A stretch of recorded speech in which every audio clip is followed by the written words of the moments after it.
YouTube channel, and in today's video I'm going to be talking about 3 murder mysteries which I love, and I'm really excited for you guys to kind of try them out and read them. Let's get started. So I strutted up to the dance floor and I took off my earrings. I did a kick into a split and showed them what.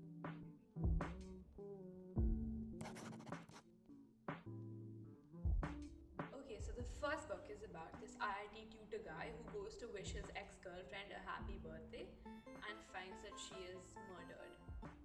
Let me give you a little bit of more background. So now this boy's mother is a homemaker and his father is in the RSS, while his girlfriend at that time, soon to be ex, is a Kashmiri Muslim. Okay, so their love story ends because they belong to such different families and due to religious tensions. Okay, so the guy whose name I haven't mentioned is Keshav. And now Keshav is still obsessed with this girl called Zara, and he's not been able to get out of the relationship or get over their romance. So he's kind of, like still stuck on her and just can't get over her, kind of.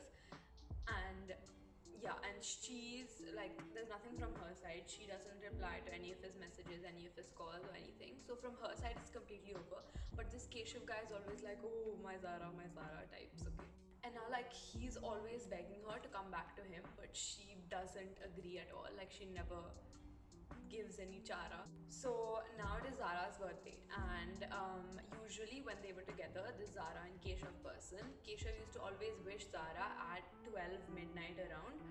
And now because they've broken up, obviously he can't call her because she's probably blocked him or whatever. Okay, so now he does what's typical, like he gets drunk with his friends on her birthday just to kind of get over the thought of continuously calling her or telling her. Now he basically gets drunk and sleeps, but suddenly he gets a text message from his ex, and that's weird because obviously she had blocked him before, and now why is she all of a sudden trying to contact him? Like, what's happening? And that's when you knew that like something is up. This Keshav guy is not over his ex-girlfriend Zara, so he opens the text, and in the text it's written, Oh, like, come and meet me at my house. Why didn't you wish me at 12 a.m.? He actually goes to her place. Okay, so he decides that that's great, amazing. After so long, he's got a text from Zara. This is all that he's been wanting to do his entire life. And like he goes and he says Zara, and he says her name, and nobody responds. Like there's no reply at all. So he decides to do the reasonable thing for once and switches on the light, realizes that she's dead. And obviously it feels like he's been framed in the murder. He decides that he's gonna run away from the scene, and that's how the story begins. And I think this is such a great book. Like, it is honestly such a suspenseful read. Till the end, I wasn't able to kind of picture or piece together who the murderer is or why they'd murder this girl at all, because like it's amazing. I think you should read it. Apart from that, what I really like is just how the author subtly addresses the tensions in Kashmir, and what all's taken place there and all of the controversial stuff, and he kind of links it to the story.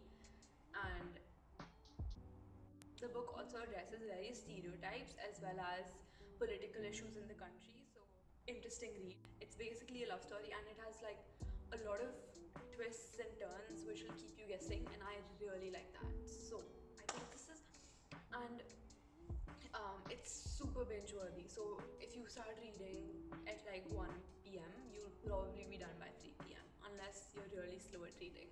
Okay, so the second book that we have for this video is Then She Was Gone by Lisa Jewell. Okay, so the second book that we have is about Ellie, who is 15 years old.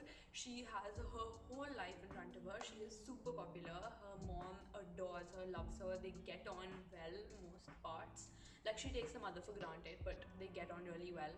Her mother, as I said, like, loves her.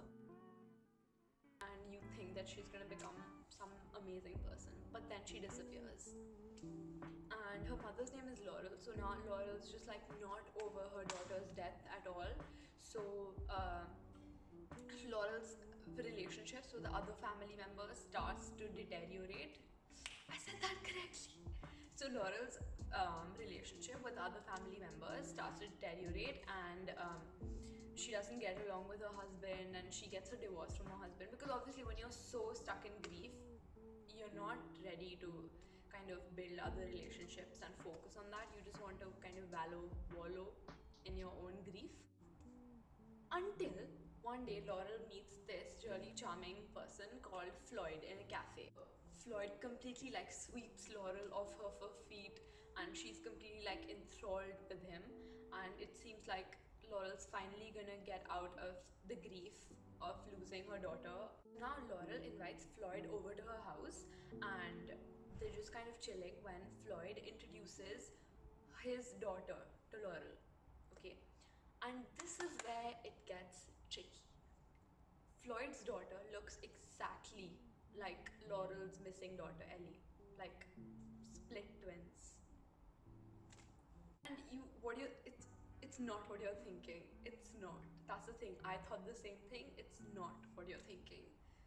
So I think you should definitely read it. And like I think I'm gonna say this for all of the 3 books that I'm gonna be recommending, but it's such a page turner. Like you will want to know what happens. Like you very quick book. You're gonna finish it, I'm telling you, in 4 hours. I think you'll really like it. It's super binge worthy and it's so satisfying. I think you should read it. It's like when you find out what happens, how is the daughter similar to the missing daughter, then your mind will be blown away.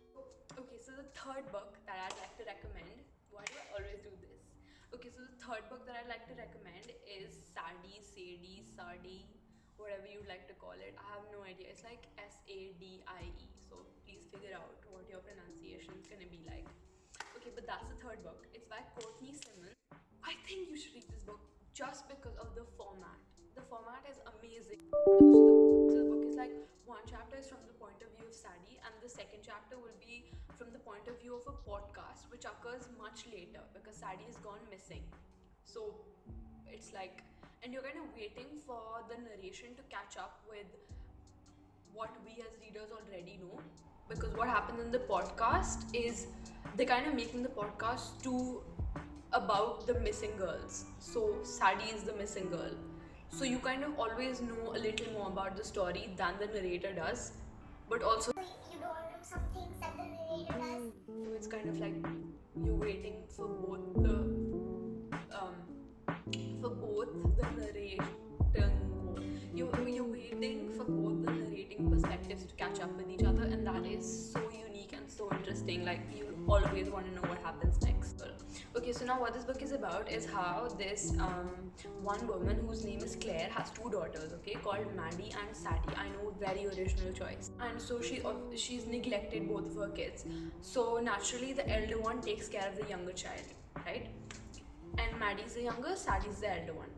Now what happens is Claire kind of disappears, and no, she doesn't disappear.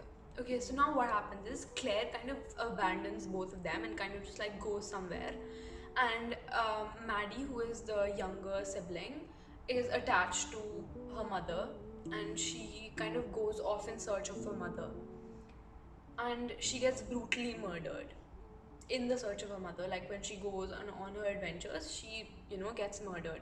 Now Sadie is obviously heartbroken that her sister is murdered, and she had been the parent for so many years because Claire had been a drug addict. So now this book is basically about how Sadie tries to seek revenge about what happened to her sister, and just come To closure with it. it's so amazing because now Sadie doesn't have anything to lose. She's lost her mother as well as her sister. The only thing she has to lose is herself, and she doesn't care about that. So she's so fearless. She goes into these like dangerous situations, talks to like very scary people, and tries to find out what happened to her sister.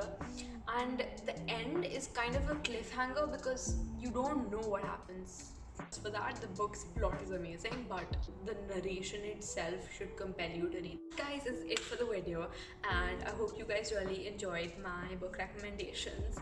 And if you want to see more of these coming up, let me know what you want me to recommend, what genre, because I read, like, my reading is all over the place. I read everything. So yeah, no, just tell me what you want me to recommend for you guys, and I'll do my best to make a video and post it.